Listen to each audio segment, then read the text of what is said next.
tayo napunta doon? September 9. No. Now, nung September 8, no, 9. So, nung September 10, nag-umpisa yung tricentennial talaga. At nung una kaming magkita ulit ni Archbishop Legazpi, na cancer survivor din, hindi ko napigilan yung bibig ko. Ang unang-unang ko sinabi, Archbishop, Archbishop. September 10 na po, 2010, buhay pa rin tayong dalawa.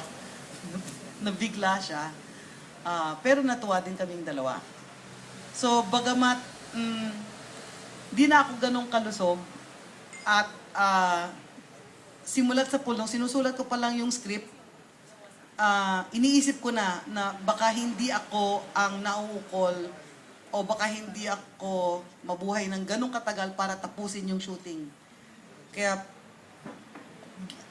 pinilit kong gawing masyadong detalyado yung screenplay, kaya para kung sino man ang humalili sa akin kung kinakailangan ay hindi na mahihirapan sa pag-research. Salamat sa Panginoon at kay Ina, buhay tayo, na-iraos natin yung shooting. Siyempre, meron pa rin post-production, pero nakikita-kita ko na talaga na nasisilayan ko na ang isla, malapit ng makadaong ang vapor.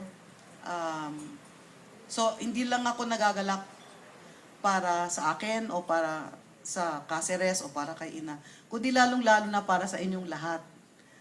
Kumbaga parang yung industriya din yan ng pelikulang Pilipino na maraming sasabi, wala na, patay na, ganun.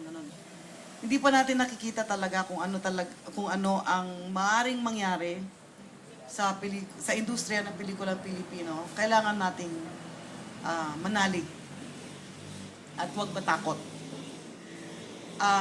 Huli ko gustong sabihin ito. Kanina, inumpisahan ko, dito ko tatapusin. May inumpisahan akong sabihin kanina doon sa chapel. Dito ko tatapusin.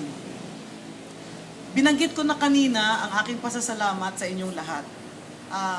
At binanggit ko na rin kanina na nagpapasalamat ako dahil bagamat halos lahat ay bumagsak at one time or another sa isang kasakitan o karamdaman or another, ako hindi.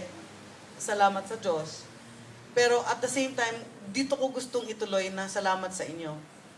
Ang feeling ko kasi, andito si Chris Silva.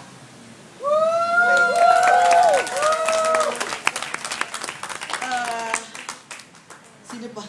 Yung mga general ko, no, na mas bata pa kaysa mga sarili kong anak. First time na 100% talaga on a full-length feature film, tinrust ko yung mga sarili kong anak at sarili kong mga estudyante. Kaya ninyo. Ang kailangan lang, tatagan ninyo yung kalusugan. May gusto akong sabihin na siguro, madalas kong isipin na parang mga anak ko sila. Si Chris Silva, sarili kong anak talaga, si David, nagkasakit din siya nung July, nung nag-shooting tayo doon. Si Javi, nagkasakit din yan. Si Gabi, nagkasakit. Si Valles, no, namayaway ko na, ste. Okay naman siya. Si Valles, 2 beses nagkasakit. Bumagsak. Okay. Kung magiging tunay na Haponesang samurai teacher ako, matagal ko nang sinabi sa kanya, eto kutsilyo, alam mo na gagawin mo ha? Ando na banyo. Pero hindi yun yung naramdaman ko. Ngayon, pwede kong sabihin, dahil pwede na akong manghina-hina ngayon, hindi ko na kailangang maging malakas o kasing kalusog during shooting.